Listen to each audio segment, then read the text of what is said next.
नमस्कार साथियों, मैं आप सभी को स्वागत करता हूं। मैं अपने इस यूट्यूब चैनल पे। अगर आप हमारे इस यूट्यूब चैनल पे नए हैं तो चैनल को सब्सक्राइब कर वीडियो को लाइक करें, दोस्तों के साथ शेयर करें। तो चलिए आज का सेशन को स्टार्ट करते हैं, जो प्रैक्टिस सेट एक्सरसाइज कांस्टेबल का है। तो आज का प्रश्न आपके स्क्रीन पे, यशपाल का जन्म कब हुआ था? Option number A 1901, option number B 1902, option number C 1903, option number D 1907। तो इसका राइट आंसर आप लोग बताइए क्या होगा। तो इसका राइट आंसर हो जाएगा आपका ऑप्शन नंबर सी 1903। किस रचना के लिए यशपाल जी को साहित्य अकादमी पुरस्कार प्रदान किया गया था? Option number A Divya, B तर्क का तूफान, सी झूठा सच, डी तेरी मेरी उसकी बात। तो इनका साहित्य अकादमी मिला था तेरी मेरी उसकी बात के लिए। यशपाल किस काल के कवि थे? आदि काल, भक्ति काल, रीतिकाल, आधुनिक काल। तो इसका राइट आंसर हो जाएगा आपका आधुनिक काल के कवि थे। क्वेश्चन नंबर 4, लखनऊ किस राज्य की राजधानी है? Option number A Bihar, B Uttar Pradesh, C Madhya Pradesh, D Himachal Pradesh. तो लखनऊ उत्तर प्रदेश की राजधानी है।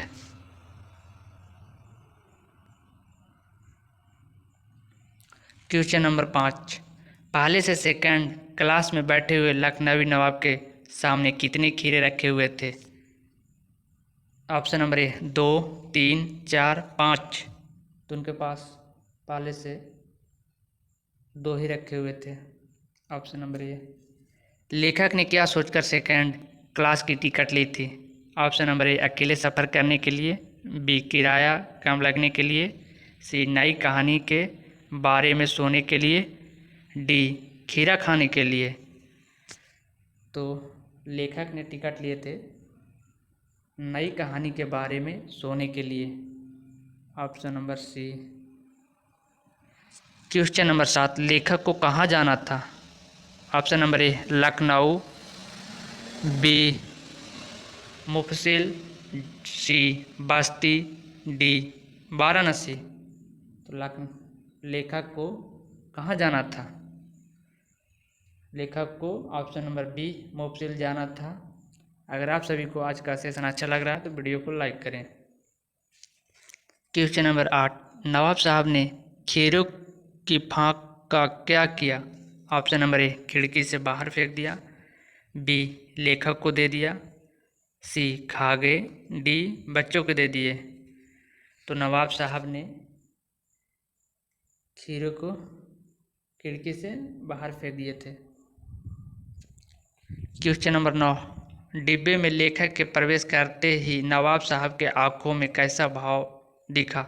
ए खुशी के, बी असंतोष के, सी दुख के, डी संतोष के। तो कैसा भाव दिखा था? असंतोष दिखे थे। क्वेश्चन नंबर 10, सफ़ेद पोश का अर्थ है? ऑप्शन नंबर ए सफ़ेद कपड़े, बी सफ़ेद कपड़े पहनने वाला, सी साफ सुथरा, डी भद्र पुरुष।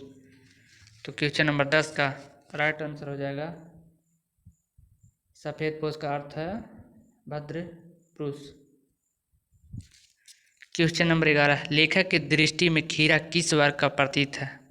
ऑप्शन नंबर ए मामूली लोगों के वर्ग का, बी उच्च वर्ग का, सी सामंत वर्ग का, डी मध्य वर्ग का। तो इसका राइट आंसर है मामूली लोगों के वर्ग का, ऑप्शन नंबर ए। क्वेश्चन नंबर 12, ट्रेन चल पड़ने की उत्तरावली में पुकार रही थी में लेखक ट्रेन की किस स्थिति की ओर संकेत कर रहे हैं? ऑप्शन नंबर ए ट्रेन सीटी दे रही थी, बी ट्रेन में बिजली से चलने वाली थी, सी ट्रेन में भाप का इंजन था, डी ट्रेन नए जमाने की थी। तो इनका राइट आंसर हो जाएगा आपका ऑप्शन नंबर बी ट्रेन बिजली से चलने वाली थी। क्वेश्चन नंबर 13, वार्तालाप की शुरुआत किसने की? ऑप्शन नंबर ए लेखक ने, बी नवाब साहब ने, सी दुकानदार ने, डी इनमें से कोई नहीं। तो वार्तालाप शुरुआत की थी नवाब साहब ने। इसका राइट आंसर हो जाएगा option number B. Question number 14, लेखक ने नवाब साहब से खीरा ना खाने का कारण क्या बताया? ऑप्शन नंबर ए उन्हें खीरा पसंद नहीं है, बी पेट भरा हुआ है, सी इच्छा नहीं है, डी इनमें से कोई नहीं। तो क्या बताए थे? तो उन्होंने बताए इच्छा नहीं है, option number C. Question number 15, नवाब साहब ने खीरे का स्वाद कैसे प्राप्त किया? ए खाकर, बी सूंघकर, सी देखकर, डी दूसरों से सुनकर। तो इसका राइट आंसर है वो सूंघकर ही स्वाद पता कर लिए थे। क्वेश्चन नंबर 16, नवाब साहब को क्या गवारा ना था? ऑप्शन नंबर ए मंझले दर्जी में यात्रा करते दिखना, बी लेखक से बात करना, सी खीरा खाना, डी इनमें से कोई नहीं। तो इनका राइट आंसर है क्वेश्चन नंबर ए मंझले दर्जे में यात्रा करते दिखना। क्वेश्चन नंबर 17, लेखक ने खीरा खाने से क्यों इनकार कर दिया था? ऑप्शन नंबर ए भूख नहीं थी, आत्मसम्मान की रक्षा हेतु, अहंकारी होने के कारण, दूसरों की चीज खाना पसंद नहीं था। तो इनका राइट आंसर हो जाएगा आत्मसम्मान की रक्षा हेतु, option number B. Question number 18, लेखक के अनुमान से प्रतिकूल क्या था? ऑप्शन नंबर ए डिब्बा खाली नहीं था, डिब्बा भरा हुआ था, डिब्बा साफ नहीं था, डिब्बा छोटा था। तो इनका राइट आंसर है ऑप्शन नंबर ए डिब्बा खाली नहीं था। क्वेश्चन नंबर 19, लेखक के अनुसार नवाबों की प्रमुख विशेषता क्या? ऑप्शन नंबर ए दूसरे से प्रेम करना, अपने को दूसरों से श्रेष्ठ समझना, ऑप्शन नंबर सी सबसे मिलकर रहना, ऑप्शन नंबर डी दूसरों से घृणा करना। तो प्रमुख विशेषता थी उनके अपने को दूसरे से श्रेष्ठ समझना। क्वेश्चन नंबर 20, नवाब साहब ने खीरे की फांकों को खिड़की के बाहर क्यों फेंक दिया था?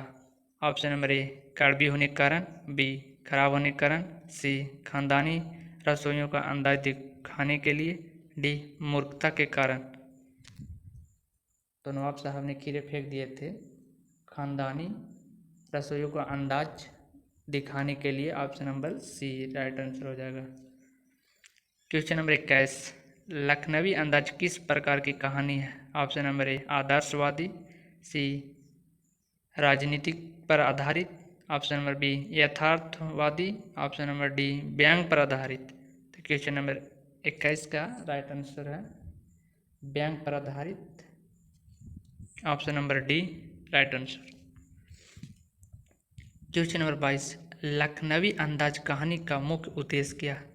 ऑप्शन नंबर ए लखनऊ की नवाबी बताना, लोगों के दिखावटी जीवन पर व्यंग करना, खीरे खाने के अंदाज को बताना, सेकेंड क्लास डिब्बे में सफ़र को बताना।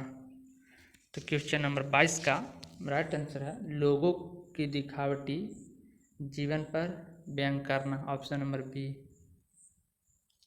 क्वेश्चन नंबर 23, नवाब जी खीरे को काटने के बाद उसके ऊपर क्या क्या बुरकर डाले थे? ऑप्शन नंबर ए नमक मिर्च प्याज, नमक मिर्च टमाटर, नमक प्याज धनिया, नमक मिर्च जीरा। तो इसका राइट आंसर है नवाब साहब जी ने नमक मिर्च और जीरा छिड़के थे, option number D. Question number 24, लेखक को कौन सी बात आश्चर्य में डाल देती है? ऑप्शन नंबर ए लखनवी नवाब का सेकेंड क्लास डिब्बे में सफ़र करना, ऑप्शन नंबर बी खाने के लिए खीरे को साथ में रखना, बिना खीरा खाए उसकी सुगंध लेकर डकार मारना, डी उपर्युक्त सभी। तो इनका राइट आंसर हो जाएगा उपर्युक्त सभी, ऑप्शन नंबर डी।